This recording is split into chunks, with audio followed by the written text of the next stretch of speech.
But how does it make you feel as a Briton? Because it's very easy. My parents came over in this generation too. It's very easy to know about their stories, to live your life, to be successful, to have a nice home, and to think that Britain has come a long way and everything's very different. And not to be abused openly in the street routinely, although that happens a little bit again. And what I wonder is whether it's made you feel, I mean, I've long felt that we've been going backwards in all sorts of ways, and I wonder whether you feel that too. I have to go back to my memories of growing up in Britain and there being no-go areas for me and people like me. I can name parts of London and Birmingham which we just couldn't go to. I had my first racist attack when I was 8 years old. Somebody slapped me with a brick at the back of my head as they were riding past on a bicycle and said, "Go home, you black bastard." I didn't understand what they meant, you know. When he said go home, I went home. I said, "Oh, I'm going home," you know. When I got home, I said, "Mum, why did he tell me to go home?" And she had to explain to me that there were people that didn't like me because of the colour of my skin. And that this wasn't home for them. And that they didn't think that this was my home. Yeah. Coming out of clubs and encountering groups of racist skinheads that are ready to fight you out. Sometimes they invade the clubs or invaded the clubs. And then having police that were openly racist, you know, those days are gone. You know, we have to admit that. I really get frustrated when people say nothing's changed. A lot has changed, even in the jobs that we do.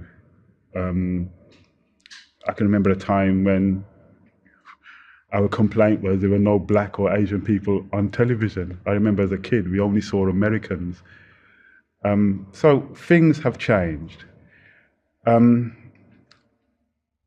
the Brexit vote, for the first time, I think since probably the late 80s, I had people calling me, and I'm going to say the N-word. I usually say the full word. I don't know what the policy is here. You can say whatever you want here. But I've had people calling me a nigger and telling me to go home. Somebody said, the Eastern Europeans are leaving and you're next. And it was really interesting because this was like 2 or 3 weeks before the vote and 2 or 3 weeks after. And then it just stopped. And this is in my little rural Ido in Lincolnshire.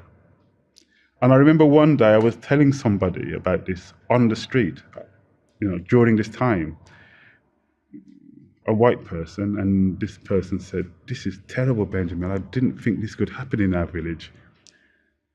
And as she said that, somebody drove past and said, "Go home, nigger," and shouted to this woman, this like old English lady, "I don't think he's ever left Lincolnshire, and you die too, nigger lover," you know. So. And my immediate thought was, wow, it was a throwback to what I used to hear before. So there is still a kind of undercurrent of that type of racist in existence in the country. But I still don't think it's like it was before.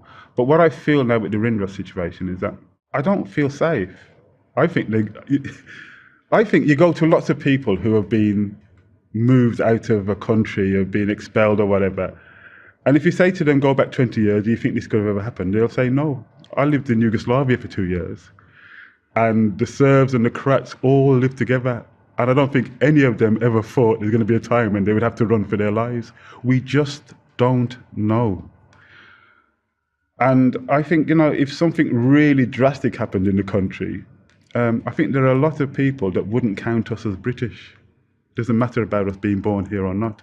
I think that's a long way away. I mean, it may never happen. That's what I mean. It's easy to forget the underlying racism and division in Britain because people don't come up to you in the street and abuse you the way they used to when we were kids.